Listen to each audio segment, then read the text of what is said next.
जय गुरु गोरखनाथ अलख निरंजन। जय महाकाल, जय महाकाली। मुझसे किसी ने ये प्रश्न पूछा कि गुरुजी, ईश्वर हमारे क्या करने से, किस कर्मों के द्वारा हमसे प्रसन्न होते हैं? हमने क्या करना चाहिए जो जिससे ईश्वर हमसे प्रसन्न हो? क्या पूजा पाठ करने से, व्रत उपवास करने से ईश्वर प्रसन्न होते हैं?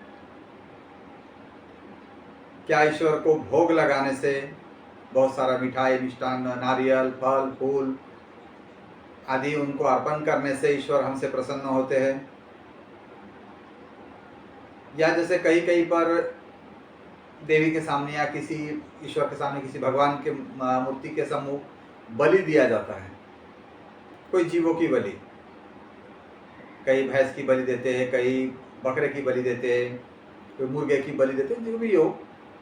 क्या ये बलि देने से ईश्वर प्रसन्न होता है? ईश्वर प्रसन्न किससे होता है? हमें क्या करना चाहिए जिससे ईश्वर प्रसन्न होता है? तो मेरा उन सभी से मेरा ये निवेदन है, ये उत्तर है कि ईश्वर, जो भगवान, ईश्वर, प्रभु, जो अलग अलग नाम है, जो परमपिता है, जो जगत के सृजन करता है, जो जगत के स्वामी हैं, ना तो वो आपके पूजा पाठ से, व्रत से, उपवास से प्रसन्न होते हैं, और ना ही वो आपके द्वारा भोग लगाने से,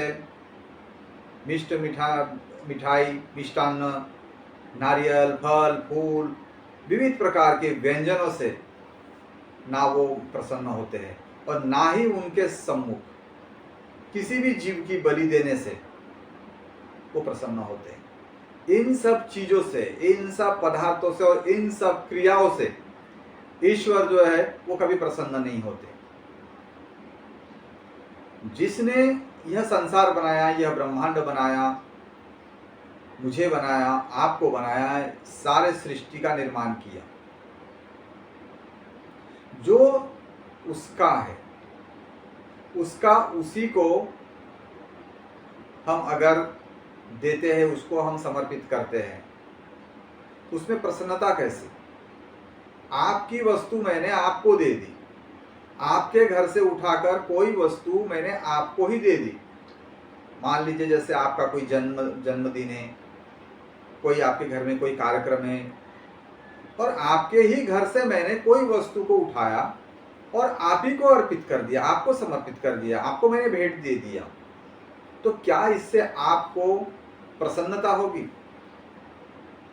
कदापि नहीं होगी। प्रसन्नता ईश्वर को तभी हो सकता है जब हम जो हमारा है ऐसा कोई वस्तु हम उन्हें दें। हमारा क्या है, ये एक सोचने का विषय है। हमारे पास जो है ईश्वर का दिया हुआ जो हम है, ये शरीर और इसके अंदर बसने वाला आत्मा, और इस आत्मा में बसा हुआ शुद्ध, पवित्र, निर्मल, निस्वार्थ प्रेम। जब हम ईश्वर को प्रेम अर्पित करते हैं, हम उनसे प्रेम करते हैं, भक्ति करते हैं, तो ईश्वर प्रसन्न होते हैं। आप कोई वस्तु उन्हें दे रहे हैं, आप फल फूल दे रहे, मिठाइयाँ दे रहे हैं, व्रत उपवास कर रहे हैं, यदि उसमें प्रेम सम्मिलित नहीं है, बिना प्रेम के आप कोई भी क्रिया करेंगे, आप कोई भी व्रत करेंगे, उपवास करेंगे, उन्हें कुछ भी अर्पण करेंगे, यदि उसमें आपका प्रेम ना हो, उस क्रिया में यदि आपका भक्ति सम्मिलित ना हो, तो वह ईश्वर को स्वीकार नहीं है। बिना क्रिया के, बिना वस्तु के, केवल मात्र यदि आप उनसे प्रेम ही करते हैं तो भी ईश्वर को स्वीकार्य है। परंतु किसी भी क्रिया में किसी भी वस्तु में यदि उसमें प्रेम शामिल नहीं है, भक्ति शामिल नहीं है, प्रभु के प्रति, अपने इष्ट के प्रति यदि आपके अंदर समर्पण की भावना नहीं है, तो वह ईश्वर को स्वीकार नहीं है। वो आपका पूजा, आपका व्रत उपवास, आपका वो सब कुछ जो है वो व्यर्थ है। और जहां पे बलि की बात है, बलि तो ईश्वर ने कहा है आत्म बलि देने के लिए, किसी आत्मा की बलि नहीं, आत्म बलि। आपके अंदर का जो रिपु है, राक्षस है, काम, क्रोध, लोभ, मोह, मत्सर, अहंकार, वासनादि, ये जो आपके अंदर जो रिपु है, जो दुर्गुण है, इसे आपको बलि देने के लिए कहा गया है, इसका त्याग करने के लिए कहा गया है, इसे समाप्त करने के लिए कहा गया है। आत्म बलि कहा गया है, आत्मा की बलि नहीं। जिस तरीके से हम ईश्वर के संतान हैं, जिस जीव का हम बलि देते हैं वो भी उस प्रभु के संतान है। तो कोई माता पिता एक पुत्र के द्वारा दूसरे पुत्र को मारकर, बलि देकर माता पिता को यदि भेंट करे, तो क्या माता पिता को वह स्वीकार्य होगा? आप स्वयं विचार करें। तो बलि आत्मा की देनी है, आत्म बलि, अपने अंदर के अहंकार की बलि, अपने अंदर की बुराई की बलि देनी है, यह कहा गया है। तो आपको ईश्वर को प्रसन्न करने के लिए क्या करना है? आपको ईश्वर से प्रेम करना है, भक्ति करनी है, उनके प्रति समर्पित होना है और अपने अंदर की बुराइयों की बलि देनी है, अपने अंदर की बुराइयों को संहार करना है, मिटाना है। मैं आपके सामने दो उदाहरण प्रस्तुत करता हूं। मान लीजिए एक व्यक्ति के 2, 3, 4 जो भी है संतानें हैं। उसमें से एक संतान माता पिता की प्रतिमा बनाकर या उनकी मूर्ति के समक्ष या उनके फोटो बनाकर उन्हें आसन में रखकर उनका पूजन करता है। परंतु माता पिता ने जो उन्हें कहा उस आज्ञा का वो अनुसरण नहीं करते हैं। माता पिता के आज्ञा के अनुसार वो संतान नहीं चलता है, परंतु उस माता पिता का विग्रह बनाकर, उनकी प्रतिमा, उनके फोटो को रखकर उनकी पूजा करते हैं। और उनमें से एक संतान ऐसे है जो माता पिता का पूजन नहीं करते, परंतु माता पिता के आज्ञा का पालन करते। माता पिता ने जो उन्हें ज्ञान दिया उस ज्ञान पर चलते, जो माता पिता के द्वारा उन्हें शिक्षा दिया गया है, ज्ञान दिया गया है, उसका वो अनुसरण करते हैं, पालन करते हैं। तो आप बताइए, वो माँ बाप, वो जो माता पिता है, वो किस पुत्र को अधिक प्रेम करेंगे? जो उनके आज्ञाकारी है, जो उनके वचनों का पालन कर रहे हैं, या उस पुत्र का जो उनके वचनों का पालन नहीं करते, उनकी आज्ञा को नहीं मानते, अपितु वो उनकी तस्वीर की पूजा करते हैं, उस तस्वीर के सामने भोग लगाते हैं। तो निस्संदेह वो जो पुत्र उनका आज्ञाकारी होगा। आपके भी संतानें हैं या जिनके संतान नहीं है वो भी आगे चल के उनको भी विवाह होंगे, संतान होंगे। आप स्वयं में इस प्रश्न को पूछिए कि कौन सा संतान आपको प्रिय होगा, आपकी पूजा करने वाला या आपकी आज्ञा मानने वाला? तो हम भी ईश्वर की संतान हैं। ईश्वर ने हमें, प्रभु ने हमें जिस मार्ग पर चलने के लिए कहा है, यदि हम उस मार्ग पर ना चले, हम असत्य के मार्ग पे, अधर्म के मार्ग पे चले, हम असत्य भाषण करें, हम प्राणी मात्र को कष्ट दे, उन्हें दुख दे, हम बुरे कर्म करें, हम अविचार करें, व्यभिचार करें, पाप कर्म करें, और प्रतिदिन मंदिर में जाकर हम उनको भोग चढ़ाएं, उन्हें नारियल चढ़ाएं, उनको मिष्टान्न चढ़ाएं, तो क्या इससे ईश्वर प्रसन्न होगा? कदापि नहीं होगा। इसलिए ईश्वर का प्रेम अगर पाना है तो हमें उनके बताए मार्ग पर चलना पड़ेगा। हमें अपने अंदर की बुराइयों का त्याग करना पड़ेगा। हमें इष्ट से, अपने ईश्वर से प्रेम करना पड़ेगा। तो इसमें मुझे उस व्यक्ति ने पूछा, तो क्या हम जो ईश्वर को जो भी हम देते हैं, जो भी समर्पित करते हैं, क्या वो चढ़ाना, वो अर्पण करना, उनको कुछ समर्पित करना, क्या यह भूल है, गलत है? तो इसका उत्तर मैंने अभी दे दिया है कि ईश्वर को कुछ देना, उन्हें कुछ अर्पण करना गलत नहीं है, परंतु यदि वह आपने भावपूर्ण दिया है, प्रेम पूर्ण होकर दिया है, भक्ति भाव से दिया है,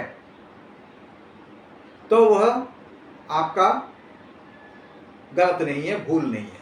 परंतु यदि आपके मन में भाव नहीं है, प्रेम नहीं है, केवल वस्तु के द्वारा, किसी साधन के द्वारा, किसी प्रक्रिया के द्वारा आपने उन्हें दिया है, वो स्वीकार्य नहीं है। इसको मैं आपको एक उदाहरण से समझाता हूं। जैसे मान लीजिए एक व्यक्ति के 2 संतान हैं और पिता कहीं बाहर से आया है, आते समय उन्होंने मिठाई लेकर आए, मान लीजिए रसगुल्ला, गुलाब जामुन कुछ लेकर आए, और आने के बाद उन्होंने अपने पुत्रों को आवाज दिया और बच्चों में उन्होंने वो मिठाई को बांट दिया कि बेटा मैं आते समय ये लेके आया हूं, आप लोग इसका सेवन कीजिए। और जितने भी बच्चे हैं उनको, बच्चों को उन्होंने मिठाई उन्होंने दे दिया। सभी बच्चे मिठाई बड़े प्रसन्नता के साथ में उन्होंने सेवन कर लिया कि हमारे पिता हमारे लिए मिठाई लेकर आए। परंतु उसमें से एक पुत्र ने क्या किया, मिठाई को खाया नहीं।